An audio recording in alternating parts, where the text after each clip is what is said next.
மோடி ராகுலை விட மேலானவர் ஸ்டாலின் தான். பிரசாந்த் கிஷோர் பெருமிதம்.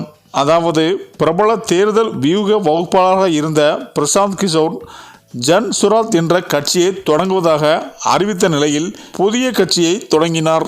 இவர்தான் பாஜக கட்சி வெற்றி பெறுவதற்கு முக்கியமான காரணங்களில் ஒருவராக இருந்ததோடு குஜராத்தில் மட்டும் பிரபலமாக இருந்த மோடியை நாடு முழுவதும் பிரபலமாக்கினார் என்று கூறப்படுகிறது. அதன் பிறகு பல்வேறு அரசியல் கட்சி தலைவர்களும் பிரசாந்த் கிஷோரிடம் தேர்தல் ஆலோசனைகளை கேட்டறிந்தனர். இன்று இவர் புதிய கட்சியை ஆரம்பித்திருப்பதாக பிரசாந்த் கிஷோர் அறிவித்த நிலையில் தேர்தல் ஆணையம் அங்கீகரித்துள்ளதாகவும் தெரிவித்தார்.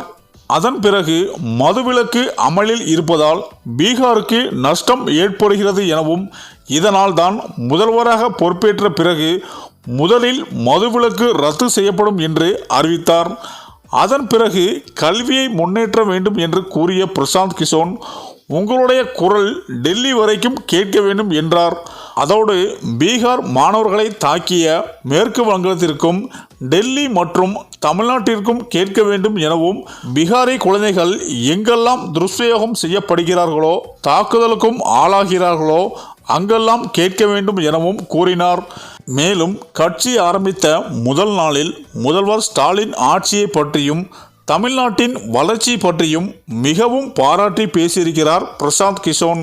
இந்த நிலையில் அது மட்டும் அல்லாமல் இதற்கு முன்பு இருந்த அரசியல் சூழ்நிலையை சுட்டிக்காட்டிய பிரசாந்த் கிஷோர் ஆனால் திமுக அரசு வந்ததற்கு பிறகு இவர் சொன்ன குற்றச்சாட்டுகள் இல்லை என்பதை பல இடங்களில் இவர் ஒப்புக்கொண்டிருக்கிறார்.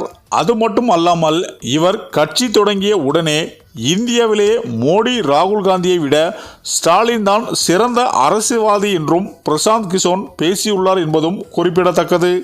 சரி, இந்த வீடியோ பற்றிய உங்கள் கருத்துக்களை கமெண்ட்ல சொல்லுங்க. மேலும் வீடியோ பிடித்திருந்தால் லைக் பண்ணுங்க, ஷேர் பண்ணுங்க, மறக்காம நம்ம சேனலை சப்ஸ்கிரைப் பண்ணிக்கோங்க. நன்றி.